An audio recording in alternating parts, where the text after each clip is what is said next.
Hey everyone, and welcome to With a Twist. I'm excited and honestly a little bit unsettled to be sharing this with you. This channel is all about those real life moments where things take a turn you absolutely don't see coming. And what better way to kick things off than with a personal experience that still makes the hairs on the back of my neck stand up? This is the very first story I'm sharing here. Let's call this one The Wrong Number Repeated, or My First Twist. It began one late evening, the kind where the silence of the house wraps around you. My phone buzzed with an unfamiliar number. Thinking it might be a delivery driver struggling to find my place or maybe an old contact with a new line, I answered, "Hello?" The voice on the other end was a man's, flat, emotionless, no real inflection. "Is Sarah there?" he asked, just that. No greeting, no introduction. "No," I replied, a little confused. "You have the wrong number," he simply said. "Okay," and hung up. Annoying, but easy to dismiss. But then, the next night, around the same time, the same number flashed on my screen. I answered with a hint of irritation. "Look, you've called before. There's no Sarah here. Please stop calling this number." This time, there was a slight pause before he replied in the same monotonous tone. "Is Sarah there?" I was more forceful. "No, you have the wrong number. Do not call again."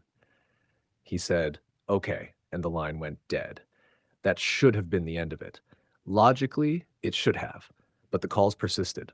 Not every night, which somehow made it worse, but every 2 or 3 nights.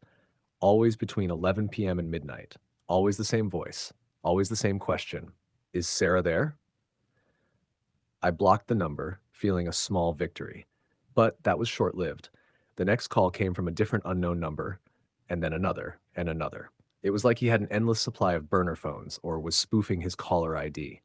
The persistence was unsettling, bordering on obsessive. The repetition, the silence between calls, the fact that he never said anything else. It started to mess with my head. Who was Sarah? Why was this person so desperate to find her through my number? And why did it feel like I was being dragged into some strange, unwanted game?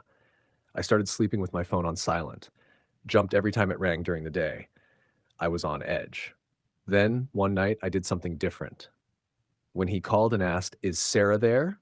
I didn't say no. I hesitated. "Who is this?" I asked, my voice trembling just a little. There was a longer pause than usual, a silence that stretched thick with something I still can't explain. Then the same flat voice replied, but now with a subtle shift. Something cold behind it. "You know who this is. Just tell me if Sarah's there." My blood ran cold. How could he think I knew who he was? "I don't know who you are," I whispered. "I don't know any Sarah." Another pause. Then his voice dropped lower, a murmur, barely audible. "You will." And that was the last call. The calls stopped just as suddenly as they'd started, but the feeling didn't. That final word, "you will," it burrowed deep into my thoughts. I started looking over my shoulder, questioning every unfamiliar face. Who was Sarah? And why did he seem so sure that one day I'd not only know her, but also him?